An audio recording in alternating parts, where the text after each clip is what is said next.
Teacher ഉണ്ടെങ്കിൽ ആ ടീച്ചറിന് ഏറ്റവും കൂടുതൽ ഇഷ്ടം ഉണ്ടായിരുന്നല്ല സ്കൂളിലും കോളേജിലും ഏറ്റവും കൂടുതൽ ഇഷ്ടം നല്ല മാർക്ക് വായിക്കാൻ കുട്ടികളെ, കാരണം നല്ല ബിഹേവിയർ കുട്ടികളുടെ എല്ലാ ക്ലാസ്സും സംസാരിക്കുക, ഭയങ്കര അറ്റൻഷൻ, നല്ല പഠിപ്പിസ്റ്റൊക്കെ ആയിരിക്കും.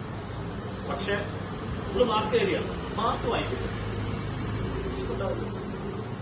രണ്ടാമത്തെ ക്ലാസ്സിൽ വരിക അടി കുത്ത ബഹളം, പക്ഷെ ഭയങ്കര പോപ്പുലർ. എന്താണ് കോളേജിന്റെ പേര് അവനാണ് മാർക്ക് ഏറ്റവും കൂടുതൽ അല്ലെ. സക്സീഡ് ഞാൻ ജോലിയിൽ കണ്ടാൽ ഞാൻ എത്രയോ ആൾക്കാർ ഇന്റർവ്യൂ കൊടുത്തിട്ടുണ്ട്. എന്റെ കൂടെ പഠിച്ച കുറെ ആൾക്കാരുണ്ട്. അവർക്ക് ഏത് നിലയിൽ എനിക്ക് നല്ലോണം അറിയാം. ഇതൊന്നും പോകും.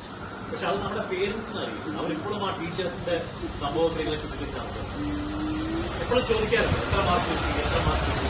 പഠിക്കാൻ ബുദ്ധിയാവുന്നവർ നേരെ മറിച്ച് ഇന്നത്തെ കാലത്ത് പറയുന്നത് എന്റെ മക്കള് സർവ കാര്യങ്ങൾ ചെയ്യും. കുക്കിംഗ് ആണ്. എന്റെ മോള് നന്നായി ചായ വയ്ക്കും, എന്റെ മോള് നന്നായിട്ട് ദാന എടുക്കുന്നുണ്ടാകും.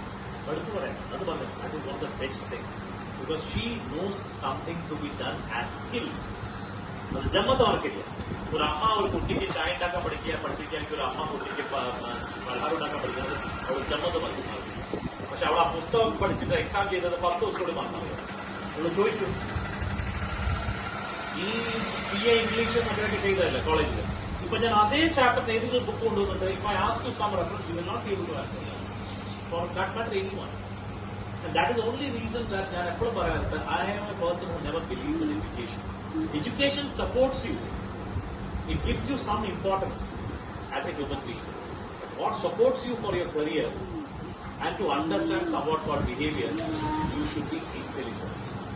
And that's the skill.